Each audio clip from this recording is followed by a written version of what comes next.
Bienvenue sur Radio WLC, une filiale de Radio WLC Ministries, un ministère en ligne dédié à apprendre à vivre en étant constamment prêt pour le retour du Sauveur. Depuis 2000 ans, les croyants de chaque génération aspirent à être la dernière génération. Contrairement à la croyance populaire, Christ n'a pas donné aux croyants de signe des temps à surveiller. Au lieu de cela, il a averti à plusieurs reprises que sa venue prendrait par surprise même les fidèles. Yahushua a urgemment averti les croyants d'être prêts parce que le Fils de l'homme viendra à l'heure où vous n'y penserez pas.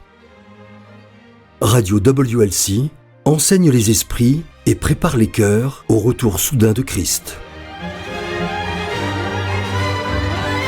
Avez-vous déjà eu l'impression que votre vie s'écroulait autour de vous ?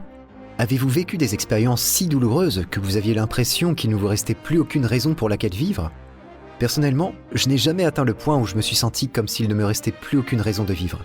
Mais j'ai traversé quelques moments difficiles.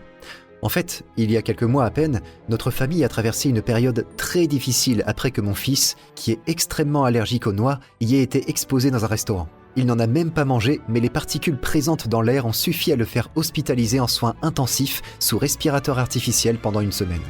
Ça a été une période incroyablement stressante pour nous. À plusieurs reprises, nous avons failli le perdre. Mais il a réussi à s'en sortir, même s'il souffre encore aujourd'hui de certaines séquelles physiques. Ma femme et moi avions chacun le droit de lui rendre une courte visite par jour.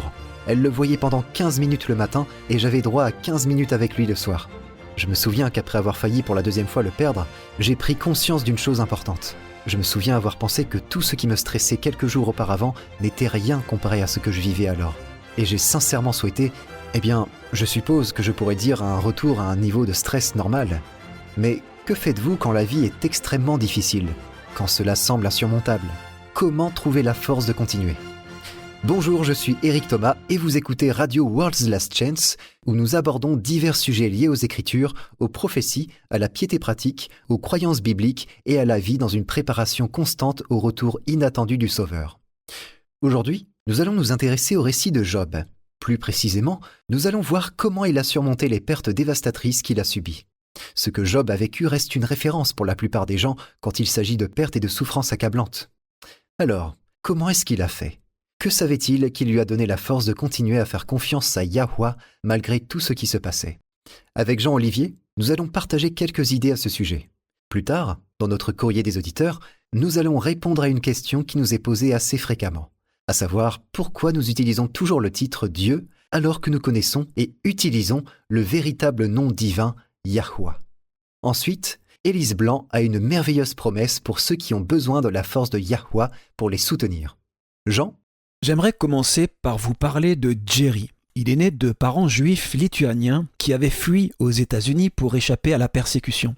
Son père était tailleur et alors que Jerry n'était encore qu'un adolescent, son père a été tué lors d'un cambriolage qui a mal tourné. Un voleur à l'étalage lui a donné un coup de poing très violent dans la poitrine, provoquant une crise cardiaque fatale. Comme vous pouvez l'imaginer, sa vie n'a pas été facile. Quand Jerry était au lycée, il s'est lié d'amitié avec un autre garçon nommé Joe. Les deux garçons, timides et calmes, se sont bien entendus, partageant leur amour de la science-fiction et des films. Jerry aimait écrire et Joe aimait dessiner. Ensemble, ils ont créé un super-héros. Un super-héros si fort qu'aucun coup à la poitrine ne pouvait le tuer. Un super-héros persévérant pour vaincre les méchants et se battant pour les innocents. Ensemble, Jerry Siegel et Joe Shuster ont créé Superman. Sérieux ? Ce héros de bande dessinée qui a inspiré toute une série de films hollywoodiens ? C'est ça. Quand ces jeunes garçons timides ont été confrontés à une perte écrasante, à des difficultés insurmontables, ils ont imaginé ce dont ils avaient besoin et ce à quoi ils aspiraient. Un héros assez fort pour surmonter toutes les difficultés. Ils l'ont même appelé l'homme d'acier. On comprend comment la création de ce personnage a aidé Jerry à faire le deuil de son père. Un personnage qui protège les innocents, qui élimine les méchants, qui ne peut pas être tué. C'est sûr. Ce que je veux illustrer, c'est que quand la vie est accablante, quand nous souffrons, nous cherchons quelque chose qui nous donne la force de persévérer.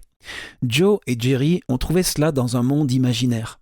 Ça peut être un outil de survie utile, mais quand tout s'écroule et que votre imagination ne suffit pas à vous aider à surmonter les difficultés, vous avez besoin de quelque chose de plus. Je crois que l'histoire de Job peut nous enseigner comment acquérir la foi nécessaire pour accéder à la force dont nous avons besoin pour surmonter le pire de ce que la vie ou le diable peut nous lancer. Commençons à lire Job chapitre 1, les versets 1 à 5. Il y avait dans le pays d'Utz un homme qui s'appelait Job. Et cet homme était intègre et droit. Il craignait Dieu et se détournait du mal. Il lui naquit 7 fils et 3 filles.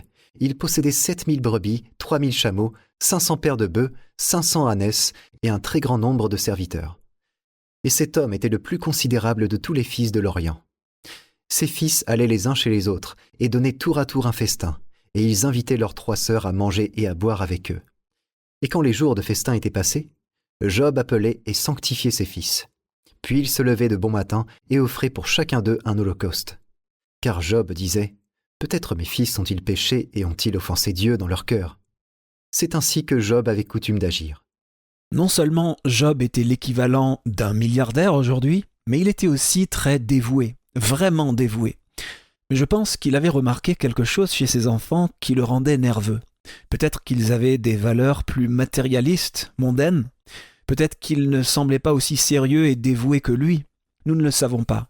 Mais pour une raison ou une autre, Job ressentait le besoin de faire des sacrifices pour ses enfants adultes, après chacune de leurs réunions festives. Ok, continuons. Versets 6 à 22.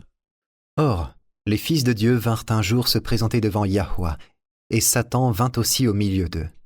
Yahweh dit à Satan, « D'où viens-tu » Et Satan répondit à Yahweh, « De parcourir la terre et de m'y promener. » Yahweh dit à Satan, « As-tu remarqué mon serviteur Job ? Il n'y a personne comme lui sur la terre. C'est un homme intègre et droit, craignant Dieu et se détournant du mal. » Et Satan répondit à Yahweh, « Est-ce d'une manière désintéressée que Job craint Dieu ?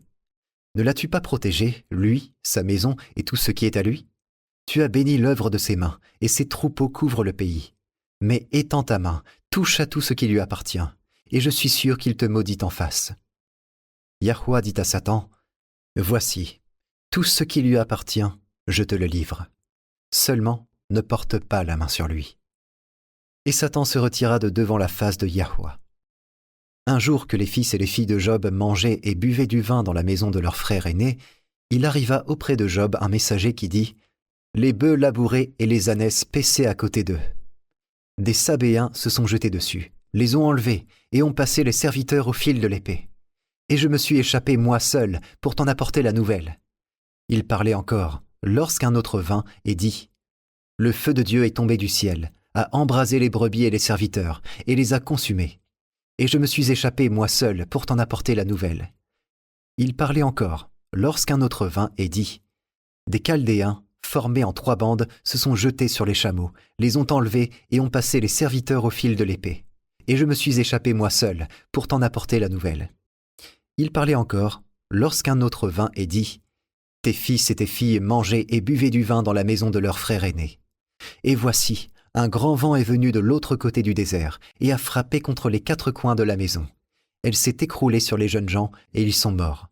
Et je me suis échappé moi seul pour t'en apporter la nouvelle. » Alors Job se leva, déchira son manteau et se rasa la tête, puis, se jetant par terre, il se prosterna et dit « Je suis sorti nu du sein de ma mère, et nu je retournerai dans le sein de la terre. Yahweh a donné, et Yahweh a ôté. Que le nom de Yahweh soit béni. » En tout cela, Job ne pécha point et n'attribua rien d'injuste à Dieu. Reformulons cela en langage moderne. En un jour, un sombre jour, Job est devenu pauvre.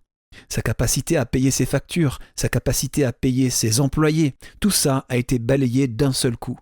Et remarquons le timing. Il parlait encore lorsqu'un autre vint et dit encore et encore. Il a dû être sous le choc. Et ensuite, la pire nouvelle de toutes, une nouvelle qu'aucun parent ne devrait jamais avoir à entendre, la mort de ses précieux enfants. Je ne peux même pas imaginer ce que Job a ressenti. Il a vraiment dû être sous un choc total. Sans aucun doute. Qui ne le serait pas ? Et c'est ce qui rend ce qu'il a fait et dit ensuite très important, parce que ce sont là les réactions de Job. Vous pouvez contrôler vos actions, mais une réaction, c'est différent. C'est une réponse immédiate, instinctive, avant même d'avoir eu le temps de réfléchir. Alors, quelle a été la première réaction de Job, verset 20 ? Il s'est prosterné ou il adora dans la version King James. Non, relis le verset. Alors Job se leva, déchira son manteau et se rasa la tête, puis, se jetant par terre, il se prosterna. Il s'est prosterné pour adorer Yah. Oui, mais avant cela, il a déchiré son manteau et s'est rasé la tête. Dans sa culture, c'était ce qu'on faisait quand on était en deuil. La première réaction de Job, qui est une réaction humaine tout à fait normale, a été de pleurer sa perte, de se lamenter, de faire son deuil. Il avait beaucoup de raisons de pleurer, se lamenter et faire son deuil. En effet, ça nous montre qu'être en deuil, en se lamentant, n'est pas un péché. Parfois, certains chrétiens ultra-conservateurs adoptent l'attitude selon laquelle, à moins d'être heureux tout le temps, on déshonore en quelque sorte Yahweh et on fait preuve d'un manque de foi. Mais ce n'est pas vrai. Comme l'a écrit Salomon, il y a un temps pour tout, un temps pour toute chose sous les cieux. Il y a aussi un temps pour pleurer, un temps pour se lamenter. C'est normal et ce n'est pas un péché de ressentir de la tristesse, même extrême. Alors ensuite, qu'est-ce qu'il a fait ? Il a adoré Dieu. Oui, il est très révélateur que l'adoration, le fait de se prosterner en adorant devant Dieu, ait été l'une des premières réactions de Job. Combien d'entre nous auraient eu cette première réaction ? Pas beaucoup, je pense. Je trouve ça fascinant. J'ai suffisamment d'expérience de la vie sur cette terre ici-bas pour avoir perdu quelques personnes qui m'étaient chères. Et même si je n'ai pas blâmé Yahweh, je ne me souviens pas que ma première réaction instinctive ait été de me prosterner en adoration. Moi non plus. Pourquoi est-ce que tu penses que ça s'est produit pour lui ? Comment est-ce que ça a pu être la réaction initiale de Job ?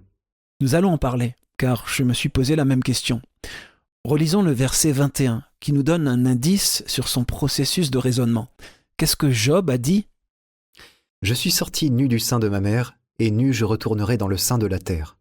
Yahweh a donné, et Yahweh a ôté. Que le nom de Yahweh soit béni. » Ou dans une autre version, « Et il dit, je suis sorti nu du ventre de ma mère, et j'y retournerai nu. Yahweh a donné, Yahweh a repris. Que Yahweh soit loué. » Une autre encore, « C'est nu que je suis sorti du ventre de ma mère, et c'est nu que je repartirai. Yahweh a donné, et Yahweh a repris. Que le nom de Yahweh soit béni. » Et puis Moïse, qui est celui qui a écrit le livre de Job, ajoute « En tout cela, Job ne pécha point et n'attribua rien d'injuste à Dieu. » Ou dans une autre version, « En tout cela, Job ne pécha point et n'attribua rien de mauvais à Dieu. » Aujourd'hui, beaucoup de gens considèrent Yahweh comme une sorte de Père Noël bienveillant dans le ciel. Demandez ce que vous voulez et si vous avez assez de foi, vous l'obtiendrez. Nous n'aimons pas parler de Yahweh qui nous enlève des choses. Mais Job en a parlé. Ici même, il dit « Yahweh a repris » ou « Yahweh a ôté »,« Yahweh a pris »,« Yahweh a enlevé » selon les versions. Ça nous met mal à l'aise, c'est inconfortable. Nous n'aimons pas penser que Yahweh est responsable de nos pertes. Et pourtant, il nous est dit qu'en affirmant que Yahweh était responsable de sa perte écrasante, Job n'accusait pas Dieu d'avoir commis une injustice. Alors, est-ce qu'il s'est simplement trompé ? Je dirais que c'est Satan qui est responsable. Cela nous amène à la première chose que Job savait et que j'aimerais qu'on se souvienne dans nos moments d'épreuve. Yahweh a le contrôle ultime. Voilà ce qui a réconforté Job, et c'est ce qui nous réconfortera et nous donnera la force de supporter patiemment les épreuves, nous aussi. Ce que Job fait, c'est reconnaître la puissance souveraine de Yahweh. Il dit sans détour, Yahweh a donné et Yahweh a repris. Il n'accuse pas Yahweh de manière insensée. Au contraire, il reconnaît que tout ce qui arrive est soit dû à l'action directe de Yahweh, soit à son acquiescement. Oui, mais en quoi ça lui a apporté du réconfort ? Je veux dire, c'est un maigre réconfort alors qu'il est maintenant ruiné et que ses enfants sont morts. Tu vois ce que je veux dire ? Je pense que ce serait plus facile de blâmer le diable. C'est ce que je ferais. Il n'y a rien dans ce récit qui suggère que Yahweh aurait fait cela si Satan n'était pas venu le narguer et le provoquer. Est-ce qu'on peut dire que c'est Satan qui a fait ça ? Est-ce que c'est exact ? Bien sûr, c'est exactement ce qu'il a fait. Et c'est dans ce chapitre que nous avons un indice qu'il existe d'autres mondes, au moins un autre monde, une autre réalité, habitée par des êtres qui ne sont jamais tombés pour les mensonges de Satan. Dans Luc 3, nous avons la généalogie de Yahushua, dans l'ordre ascendant. Au verset 38, il est dit que Caïnan était le fils d'Énos, ou Énoch dans une autre version, fils de Seth, fils d'Adam, fils de Dieu. Donc Adam, en tant que premier être créé de la race humaine, est appelé fils de Dieu. Job 1, verset 6, parle des fils de Dieu, qui viennent se présenter devant lui. Certains suggèrent que s'ils étaient à la tête d'une race, comme l'était Adam, ils étaient les représentants de leur monde. Nous pensons à WLC qu'Adam n'était pas là, puisqu'il est mort, parce qu'il a péché. Mais Satan apparaît à sa place, et Yahweh lui demande, en gros, « Qu'est-ce que tu fais ici ?» Quelle a été la réponse de Satan ? « Je viens de parcourir la terre et de m'y promener. » En gros, comme un chien qui marque son territoire en disant « La terre est à moi ». Et remarquons que Yahweh ne le contredit pas sur ce point. Satan a arraché les droits de propriété à Adam, et donc a pu nous représenter au ciel jusqu'à ce que Yahushua nous rachète là où Adam avait chuté. Donc, Satan ne peut plus monter au ciel maintenant. Non. Yahushua, en tant que second Adam, est désormais notre représentant au tribunal céleste. Plutôt que de contester la propriété du monde aux mains de Satan, Yahweh nie que le diable ait tout le monde sous son contrôle. Il dit, si on peut le reformuler en langage moderne, « Ok, donc tu as volé la terre, mais tout le monde ne t'appartient pas. Est-ce que tu as remarqué Job ?» « Seigneur, n'attire pas l'attention de Satan sur moi. Laisse-moi rester inaperçu. » N'est-ce pas ? Mais il y avait un enjeu plus important. Et Yahweh savait qu'il pouvait compter sur la fidélité de Job. Satan a immédiatement proféré des mensonges, remettant en cause les motivations de Job. Pour révéler la vérité, Yahweh a dit, si on reformule en termes modernes, « Très bien, fais de ton pire, mais ne touche pas à la vie de cet homme. » Donc, en un sens, les souffrances de Job ont été dues à Satan, mais seulement dans un sens limité, dans une certaine mesure. Satan n'avait pas le droit de nuire à la vie même de Job. Le pouvoir de Satan est limité. Et Job connaissait cette vérité. Nous aimons attribuer nos souffrances au fait que nous vivons dans un monde pécheur, et c'est vrai dans une certaine mesure. Mais en fin de compte, si nous croyons vraiment que Yahweh est tout-puissant et qu'il contrôle toujours tout, alors nous devons aussi croire que tout ce qui arrive parce que Yahweh l'a permis. Même s'il ne fait pas les choses lui-même, il a permis qu'elles arrivent. Donc en fin de compte, en ce sens, Yahweh est responsable de tout ce qui nous arrive. C'est pourquoi Job a dit « Yahweh a donné et Yahweh a repris ». C'était la certitude que Yahweh est toujours responsable, en fin de compte, qui a réconforté Job. En quoi ça a réconforté Job ? Ses enfants étaient quand même morts. Il était quand même ruiné financièrement. Comment ça a pu le réconforter ? Comment, en croyant ceci, il n'était pas en colère contre Yahweh ? C'est là qu'intervient le commentaire de Moïse selon lequel Job n'a pas accusé Yahweh de manière insensée. Il ne l'a pas accusé d'être injuste. Job connaissait le caractère de Yahweh. Il avait confiance que tout ce que Yahweh permet d'arriver avait un but supérieur. C'est cette conviction profonde qui a donné à Job la patience d'endurer des épreuves déchirantes. Des siècles plus tard, après la destruction de Jérusalem par Babylone, le prophète Jérémie a été réconforté par la même connaissance. Il a écrit dans Lamentation 3, verset 33, que ce n'est pas volontiers que Yahweh humilie et qu'il afflige les enfants des hommes, ou qu'il cause du chagrin aux hommes. Donc, ce que tu dis, c'est que la puissance souveraine de Yahweh se révèle autant quand il l'enlève ou reprend que quand il donne. C'est ça. Nous ne devons pas dire que Yahweh a donné et que Satan a pris. Ça reviendrait en quelque sorte à dire que Yahweh m'a béni, mais qu'une force plus grande que Yahweh est ensuite venue et m'a enlevé ce qu'il avait prévu que je garde. Ce n'est pas ce qui se passe ici. Seul Yahweh est Dieu. Lui seul détient le pouvoir ultime. Donc une perte inexplicable révèle autant sa puissance souveraine que les bénédictions. Il peut faire ce qu'il veut, ce qu'il sait être le mieux pour notre bien éternel. Job comprenait que Yahweh avait le pouvoir d'arrêter Satan. Satan n'est pas plus puissant que Yah. Donc, dans le moment de sa plus profonde tristesse, il a choisi de faire confiance à ce qu'il savait du caractère divin. Il a choisi de croire que la douleur avait un but. Il ne savait peut-être pas encore quel était ce but, mais Job connaissait Yahweh. Il savait que ce n'est pas volontiers que Yahweh afflige et fait souffrir les enfants des hommes. Alors, il a fait confiance à l'amour et à la sagesse de Yahweh, même s'il ne comprenait pas la raison de ce qui lui arrivait. C'est ce qui lui a apporté du réconfort, et c'est ce qui peut nous apporter du réconfort à nous aussi.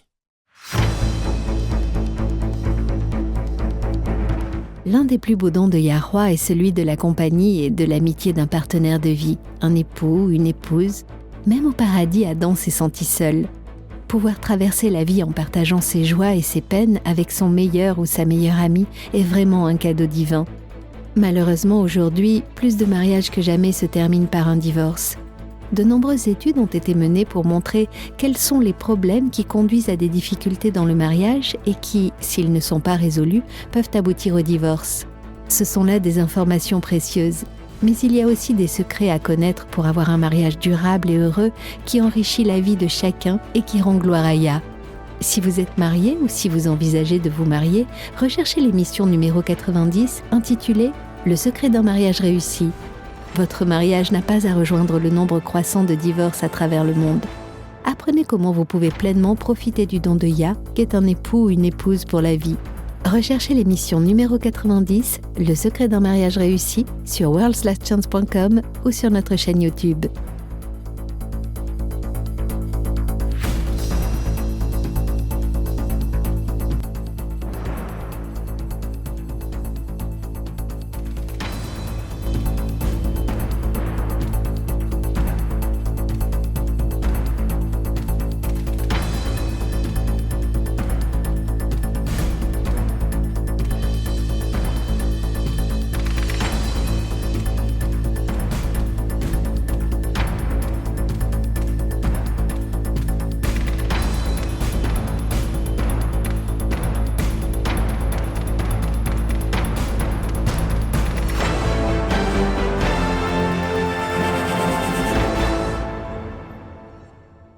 Job savait, comme nous l'avons vu dans notre première partie, que Yahweh est souverain.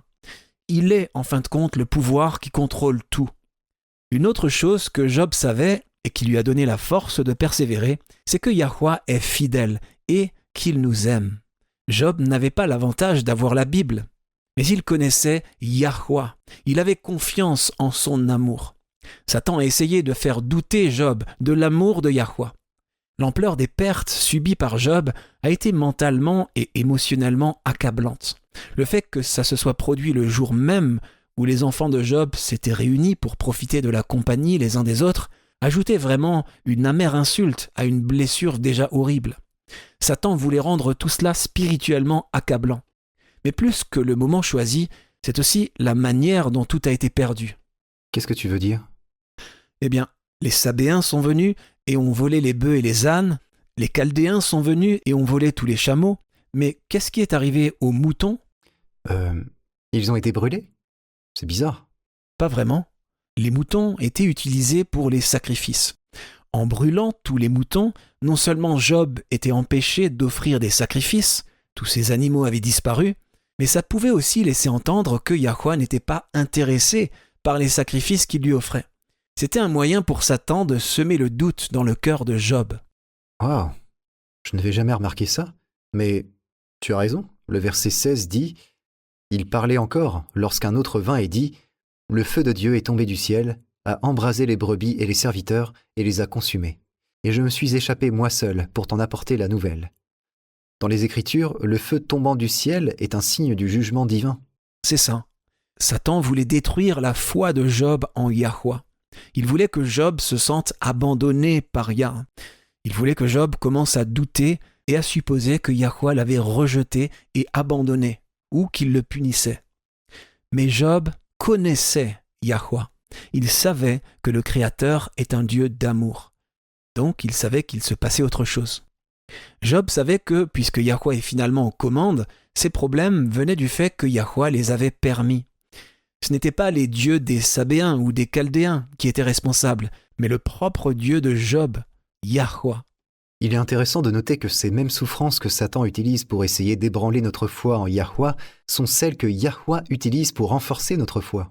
Ça montre, comme rien d'autre ne peut le faire, la puissance omnipotente de Yahweh. Ce que Satan veut pour notre destruction, Yahweh peut le transformer en un bien éternel. Voilà pourquoi Paul, dans Romains 8, verset 28, peut nous dire que toute chose concourt au bien de ceux qui aiment Dieu, de ceux qui sont appelés selon son dessein. Job le savait.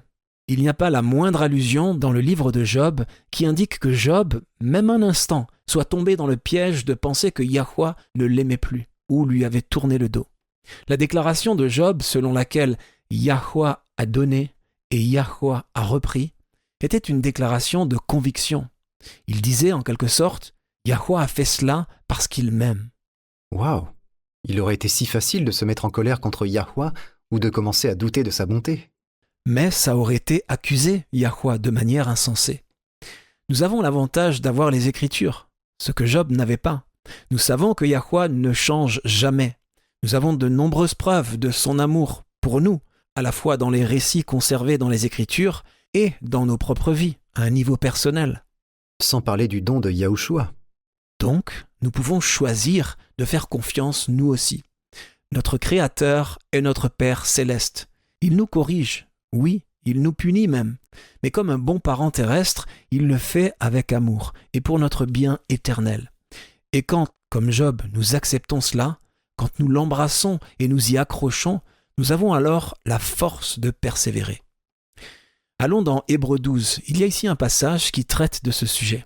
Lisons les versets 3 à 11. Considérez, en effet, celui qui a supporté contre sa personne une telle opposition de la part des pécheurs, afin que vous ne vous lassiez point, l'âme découragée. Vous n'avez pas encore résisté jusqu'au sang, en luttant contre le péché, et vous avez oublié l'exhortation qui vous est adressée comme à des fils. Mon fils, ne méprise pas le châtiment de Yahweh, ou la discipline de Yahweh dans une autre version, et ne perds pas courage lorsqu'il te reprend. Car Yahweh châtie celui qu'il aime, et il frappe de la verge tous ceux qu'il reconnaît pour ses fils. Supportez le châtiment. C'est comme des fils que Dieu vous traite. Car quel est le fils qu'un père ne châtie pas? Mais si vous êtes exempt du châtiment auquel tous ont part, vous êtes donc des enfants illégitimes et non des fils. D'ailleurs, puisque nos pères selon la chair nous ont châtiés, et que nous les avons respectés, ne devons-nous pas à bien plus forte raison nous soumettre au Père des esprits pour avoir la vie? Nos pères nous châtiaient pour peu de jours, comme ils le trouvaient bon. Mais Dieu nous châtie pour notre bien, afin que nous participions à sa sainteté. Il est vrai que tout châtiment semble d'abord un sujet de tristesse et non de joie, mais il produit plus tard pour ceux qui ont été ainsi exercés un fruit paisible de justice. Quand nous exerçons notre libre arbitre pour accepter avec gratitude tout ce qui arrive comme étant la volonté directe de Yahweh pour notre plus grand bien, nous découvrons que nous avons la paix, la force, le courage et l'endurance. Ce que nous faisons, de manière très concrète, c'est faire confiance à Yahweh pour savoir ce qui est le mieux. Ce qui nous amène à la prochaine chose que Job savait. Il savait que Yahweh a la sagesse pour tout diriger et tout coordonner pour notre bien éternel. C'est quelque chose que nous ne pouvons pas faire, mais que sa toute-puissance peut faire. Maintenant, nous savons que le plan de Yahweh est de sauver autant d'âmes que possible, ce qui glorifiera son nom et blanchira sa réputation qui a été entachée par les mensonges de Satan. C'est un point important. Allons dans Éphésiens 1 et lisons les versets 3 à 8. Éphésiens 1, versets 3 à 8, Paul fait ici un commentaire plutôt curieux. Béni soit Dieu, le Père de notre Seigneur Yahushua Christ, qui nous a bénis de toutes sortes de bénédictions spirituelles dans les lieux célestes en Christ. En lui, Dieu nous a élus avant la fondation du monde pour que nous soyons saints et irrépréhensibles devant lui, nous ayant prédestinés dans son amour à être ses enfants d'adoption par Yahushua Christ, selon le bon plaisir de sa volonté, à la louange de la gloire de sa grâce qu'il nous a accordée en son bien-aimé. En lui, nous avons la rédemption par son sang, la rémission des péchés selon la richesse de sa grâce, que Dieu a répandue abondamment sur nous par toute espèce de sagesse et d'intelligence, ou de prudence dans la King James. Paul savait que c'était cette démonstration de l'amour de Yahweh qui allait pour toujours placer la création entière sur une base éternelle de sécurité. Le péché n'arrivera pas une seconde fois, parce que tout le monde aura vu ce qui se passe. Personne ne doutera jamais plus de la bonté et de l'amour de Yahweh. Maintenant, avec cet objectif en tête, est-ce que Yahweh ferait quoi que ce soit qui puisse le compromettre? Pas du tout. Il agit toujours avec sagesse et une grande perspicacité. Job le savait. Voilà pourquoi il n'a pas accusé Yahweh de manière insensée. Ou, si on essaye de le traduire littéralement, Job n'a pas accusé Yahweh de folie. Au contraire, Job a reconnu que Yahweh agit avec sagesse en toutes choses. Quand Job a dit « Je suis sorti nu du sein de ma mère, et nu je retournerai dans le sein de la terre », il admettait qu'il était venu au monde sans rien, et qu'il n'emporterait rien avec lui quand il retournerait à la poussière. Tout ce qui était à lui, tout ce qui était sien, venait de Yahweh.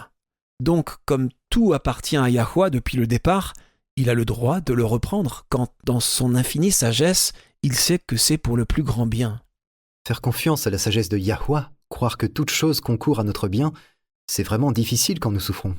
Oh, je ne vais pas dire le contraire. C'est beaucoup plus facile de dire « Pourquoi Yah m'a fait cela ? Qu'est-ce qu'il a contre moi ? Comment peut-il s'attendre à ce que je lui fasse confiance maintenant ?» Mais ce n'est pas ce qu'a fait Job. Job savait que Yahweh est un Dieu d'amour et que toutes ses actions sont sages. Quand nous le savons et que nous l'intégrons à notre expérience personnelle, nous sommes capables de faire confiance comme Job l'a fait. J'ai ici une citation que j'aimerais que nous lisions, d'un auteur américain du 19e siècle, qui m'a toujours marqué. Il m'a fallu un temps pour la retrouver, mais j'aimerais que nous la lisions. C'est quelque chose que nous devrions tous garder à l'esprit. Allons-y.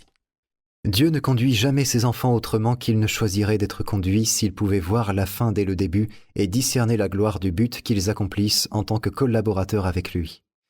Ni Enoch, ni Élie n'étaient plus grands ou plus honorés que Jean le Baptiste, qui a péri seul dans un cachot.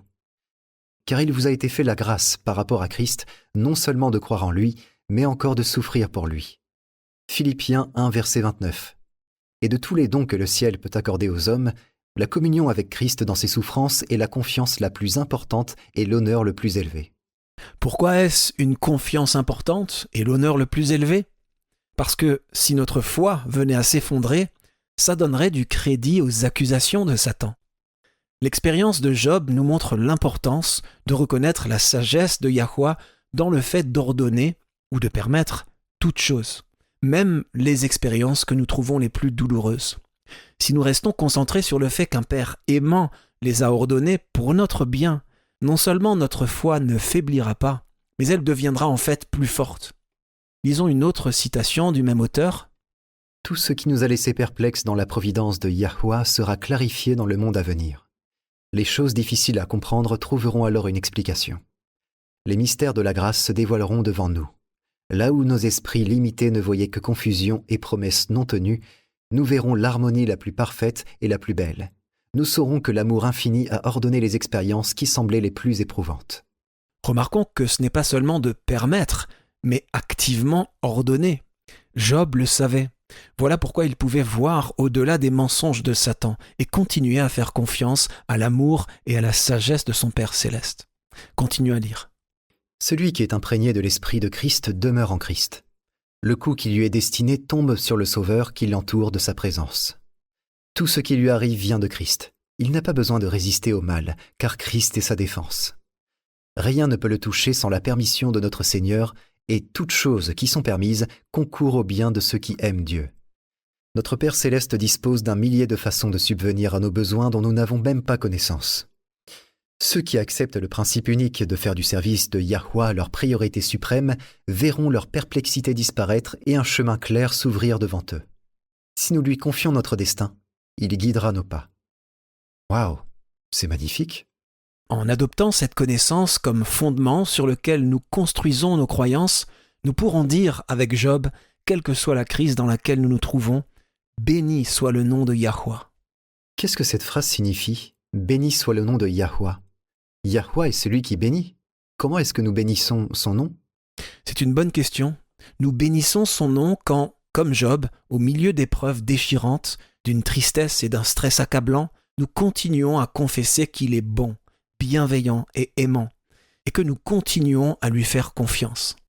Le psaume 89 s'ouvre par ces mots « Je chanterai toujours les bontés de Yahweh, ma bouche fera connaître à jamais ta fidélité ».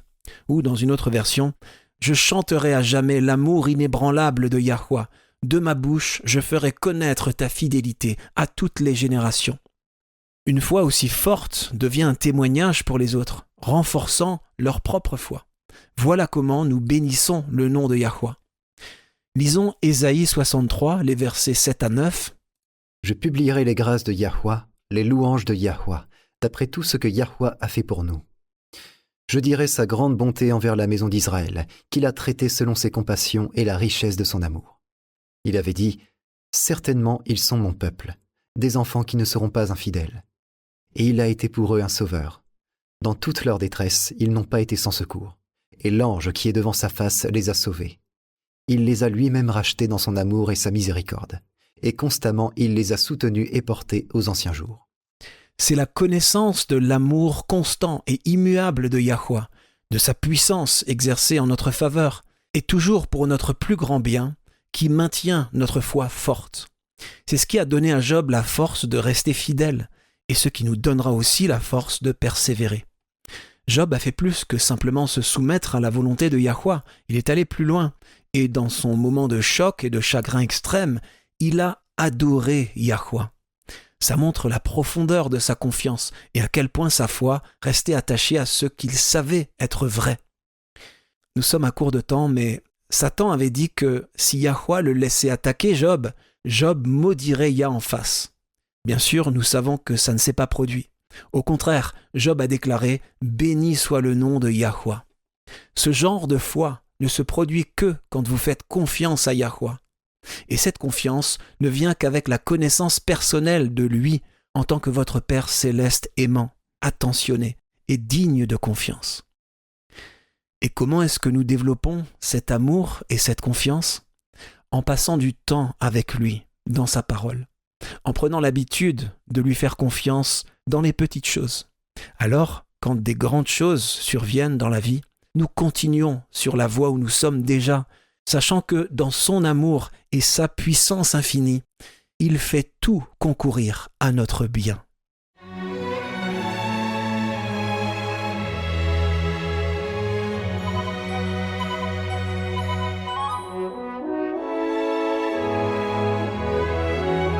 Vous écoutez la radio World's Last Chance.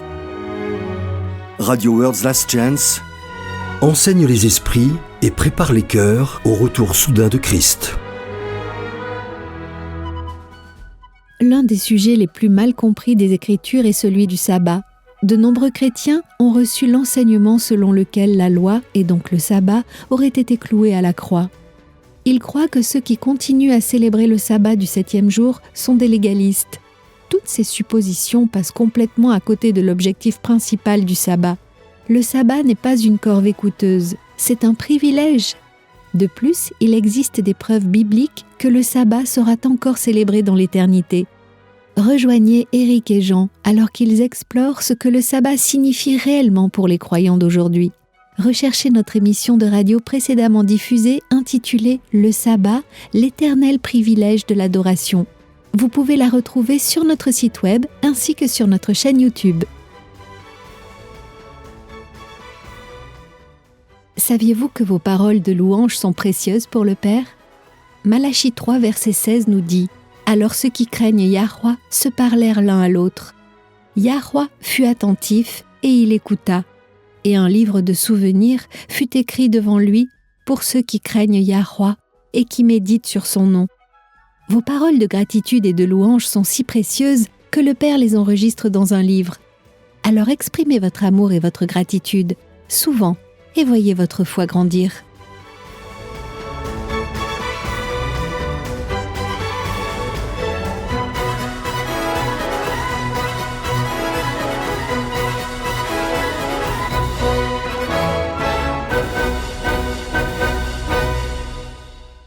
La question d'aujourd'hui nous vient du pays aux lacs roses et aux plus de 10 000 plages. Aucune idée. C'est là où se trouve la plus longue clôture du monde qui s'étend sur 5600 km. Ah, eh bien ça doit être l'Australie alors. Tu as raison. La plus longue clôture du monde a été conçue pour protéger le bétail des chiens sauvages. Quoi qu'il en soit, Amanda nous écrit depuis l'hémisphère sud. Elle nous dit « J'ai remarqué que dans vos émissions récentes, vous n'utilisez plus le nom divin aussi souvent qu'avant. Comme vous le dites vous-même, c'est un privilège de connaître et d'utiliser le nom de Yahweh Elohim, notre créateur divin. Alors pourquoi revenez-vous maintenant à utiliser autant de fois le titre païen Dieu ? C'est en fait grâce à WLC que j'ai appris le nom divin, donc je suis très déçu de vous entendre revenir à l'utilisation des titres. S'il vous plaît, WLC, faites mieux que ça. » C'est une bonne question. Et vous avez raison, Amanda, nous utilisons le titre Dieu plus souvent que par le passé. Ça a d'ailleurs fait l'objet d'une discussion entre les membres de l'équipe WLC. Oui. Pour répondre à votre question, quand nous avons découvert le nom divin, nous étions tellement enthousiastes à l'idée de le connaître et de l'utiliser que nous avons, il faut l'avouer, un peu exagéré. À chaque fois que nous voyons Dieu dans le Nouveau Testament, nous avons inséré Yahweh. Et à chaque fois que nous voyons Dieu dans l'Ancien Testament, nous avons inséré Elohim. Pour vous rassurer, nous utilisons toujours le nom divin. Dans nos Bibles modernes, il apparaît le plus souvent sous la forme Seigneur, en majuscule, dans les versions anglophones, et l'Éternel, dans les versions francophones. Maintenant, nous sommes d'accord qu'il n'aurait jamais dû être caché par le titre générique de Seigneur, ou l'Éternel. Notre Créateur a un nom, et l'Ancien Testament l'utilise à maintes reprises. Ce que vous remarquerez maintenant, c'est qu'après de nombreuses discussions au sein de l'équipe WLC, nous utilisons désormais des titres génériques quand le texte hébreu original le fait. El, Eloah, Elohim, ce sont des mots hébreux qui signifient eux-mêmes Dieu au singulier ou Dieu avec un X au pluriel. Elohim est la forme plurielle qui équivaut à notre Dieu, D-I-E-U-X, au pluriel. C'est simplement quelque chose que faisaient les Israélites, mettre un titre au pluriel pour montrer un plus grand respect. C'est ça. Mais ce que nous avons constaté en remplaçant systématiquement chaque référence à Yahweh par son véritable nom et en remplaçant les titres Dieu par Elohim, c'est qu'on se heurtait à des problèmes de manque de clarté du sens. Voyons quelques exemples pour que vous compreniez ce que je veux dire. Lisons les 3 premiers versets d'Exode 20. Lisons-le tel quel, comme c'est traduit dans nos versions modernes. Très bien. Alors Dieu prononça toutes ces paroles en disant « Je suis l'Éternel, ton Dieu, qui t'ai fait sortir du pays d'Égypte, de la maison de servitude.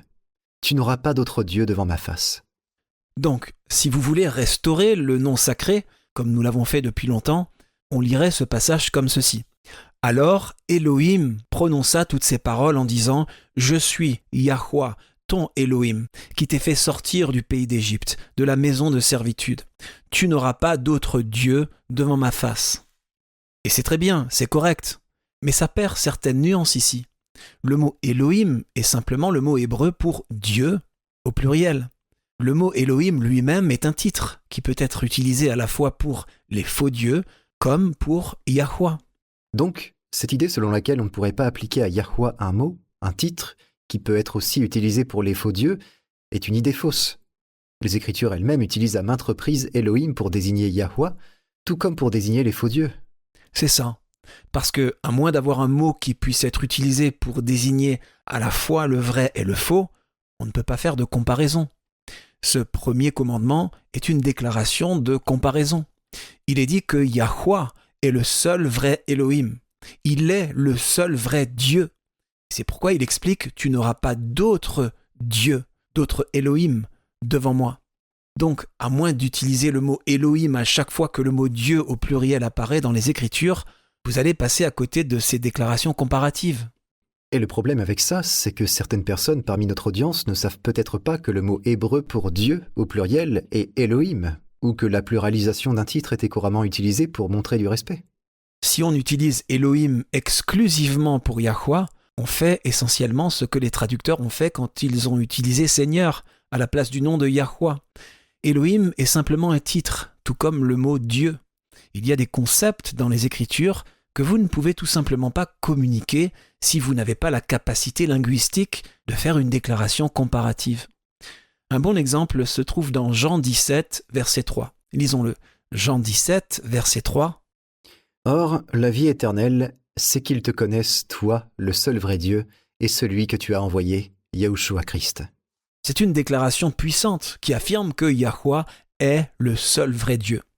Mais si la personne à qui vous vous adressez ne sait pas que le terme Elohim désigne également les faux dieux, ça n'aura pas le même poids si vous dites « Or, la vie éternelle, c'est qu'ils te connaissent toi, le seul vrai Elohim. » Ou encore « Or, la vie éternelle, c'est qu'ils te connaissent toi, le seul vrai Yahweh. » C'est encore pire.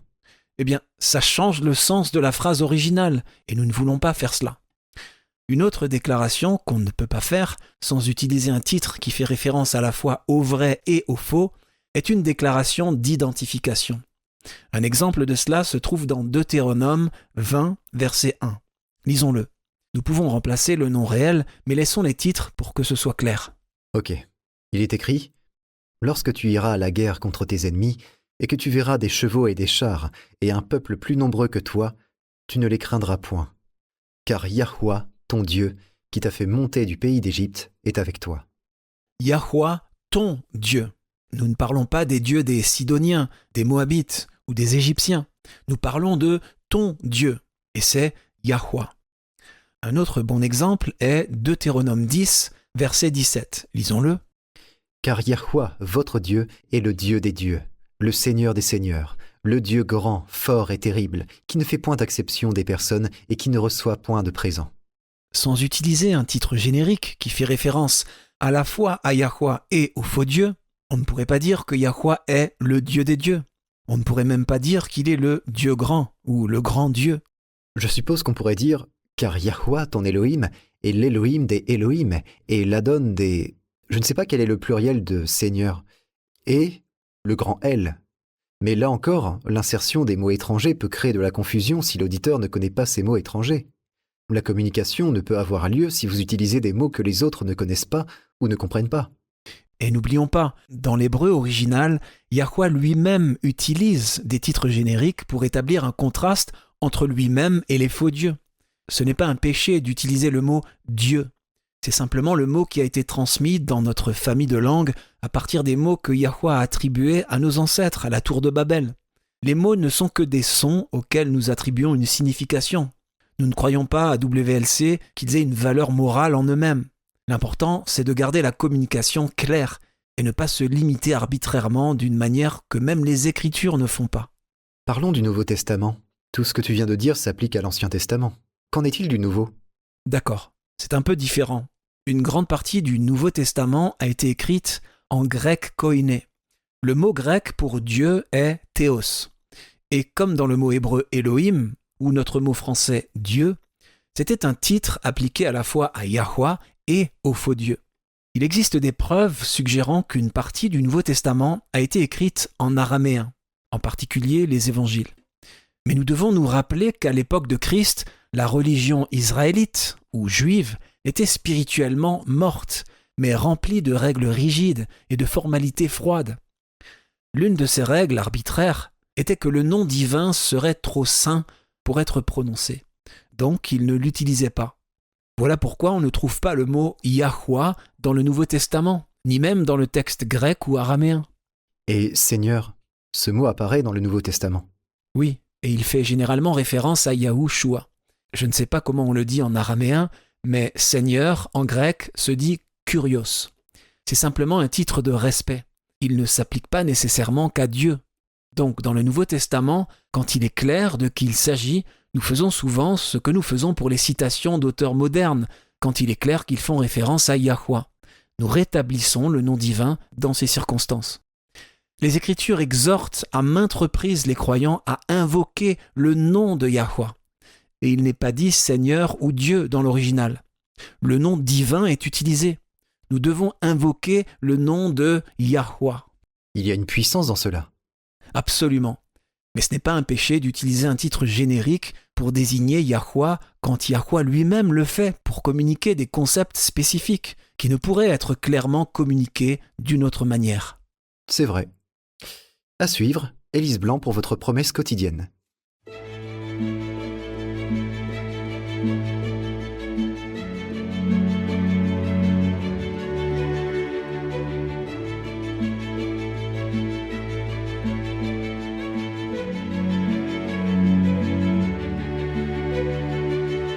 De nombreux adultes auraient aimé avoir la possibilité d'étudier la religion à l'université.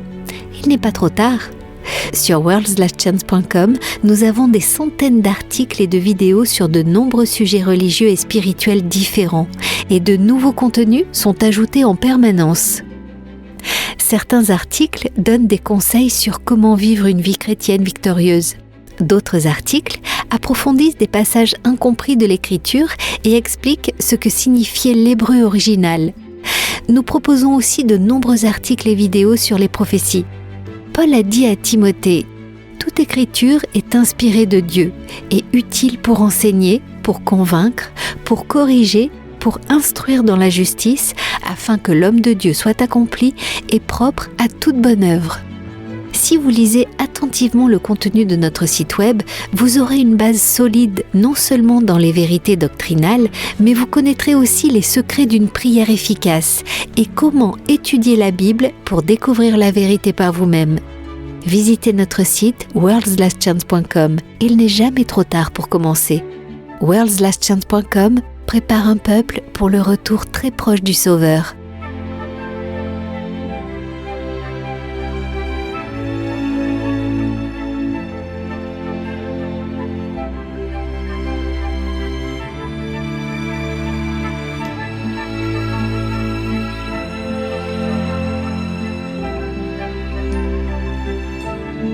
Entendre comment Yahweh a béni les autres est toujours un merveilleux encouragement. Avez-vous une expérience ou un témoignage qui pourrait encourager et bénir les autres? Nous serions ravis de l'entendre. Visitez notre site worldslastchance.com. Votre foi sera renforcée en lisant l'expérience d'autres personnes qui ont choisi de suivre la vérité, et votre propre témoignage peut renforcer la foi des autres. worldslastchance.com. Nous nous réjouissons avec vous des meilleures délivrances de Yahweh dans votre vie.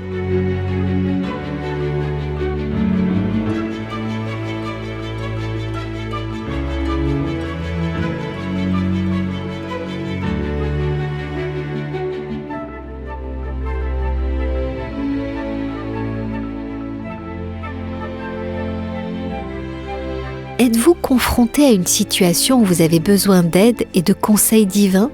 Il y a de la puissance dans la prière. Yahweh n'aspire qu'à répondre à la prière de la foi. Si vous souhaitez que d'autres personnes se joignent à vous dans la prière, visitez notre site web et cliquez sur « Demande de prière ».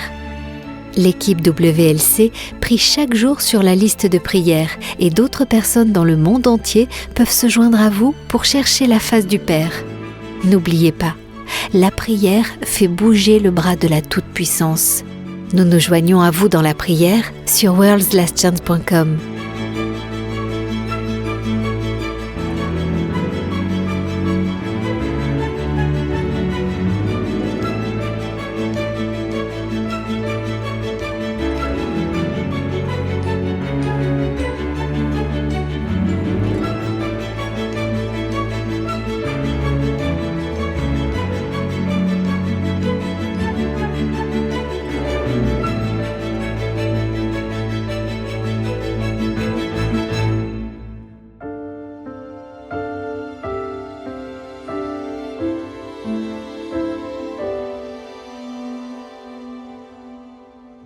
Vous écoutez Élise Blanc pour votre promesse quotidienne de la parole de Yah. Il y a une promesse en particulier qui me fascine. Elle se trouve dans Exode 14, verset 14. Ce n'est pas une promesse que nous citons très souvent, mais elle n'en est pas moins puissante. Les enfants d'Israël venaient juste de fuir l'Égypte et les Égyptiens les avaient piégés près de la mer Rouge. Bien sûr, la panique s'était emparée d'eux, mais Moïse leur a dit « Yahweh combattra pour vous, et vous, tenez-vous tranquilles. » Il y a des moments dans la vie où les problèmes sont si accablants, où le danger est si grand que nous ne savons pas quoi faire. Si vous vous trouvez dans cette situation, revendiquez cette promesse. Parfois, il est même difficile de savoir quoi demander dans nos prières. Romains 8 nous dit « De même aussi l'Esprit nous aide dans notre faiblesse, car nous ne savons pas ce qu'il nous convient de demander dans nos prières. Mais l'Esprit lui-même intercède par des soupirs inexprimables, et celui qui sonde les cœurs connaît quelle est la pensée de l'Esprit, parce que c'est selon Yah qu'il intercède en faveur des saints. » Nous avons reçu de grandes et précieuses promesses. Réclamez-les dès maintenant.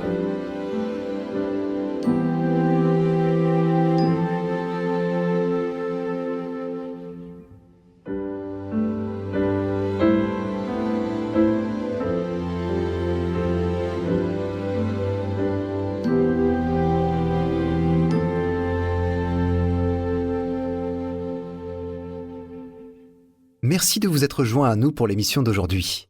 Si elle vous a été bénéfique et que vous souhaitez la partager avec d'autres, Vous pouvez la retrouver sur notre site web. Il vous suffit de cliquer sur l'icône radio WLC et de faire défiler vers le bas jusqu'à l'émission numéro 288 intitulée « Ce que Job savait ». Encore une fois, c'est « Ce que Job savait » sur worldslastchance.com. Nous espérons que vous pourrez vous joindre à nous à nouveau demain, amis auditeurs, et d'ici là, rappelez-vous, Yahweh vous aime et vous pouvez compter sur lui, lui faire confiance en toute sécurité, car il en est digne.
Vous étiez à l'écoute de Radio WLC. Cette émission, ainsi que les épisodes précédents de Radio WLC, peuvent être téléchargés sur notre site web. Elles sont parfaitement appropriées pour être partagées avec des amis et pour des études bibliques. Elles sont également une excellente ressource pour ceux qui adorent Yahuwah, seul à la maison. Pour écouter les émissions déjà diffusées, visitez notre site web worldslastchance.com. Cliquez sur l'icône Radio WLC affichée sur notre page d'accueil. Dans ses enseignements et ses paraboles, le Sauveur n'a pas donné de signe des temps à surveiller. Au lieu de cela, l'idée maîtresse de son message était une vigilance constante. Rejoignez-nous demain pour un autre message rempli de vérité, alors que nous explorons divers sujets centrés sur le retour du Sauveur et comment vivre en étant constamment prêt à l'accueillir chaleureusement quand il viendra. Radio WLC enseigne les esprits et prépare les cœurs au retour soudain de Christ.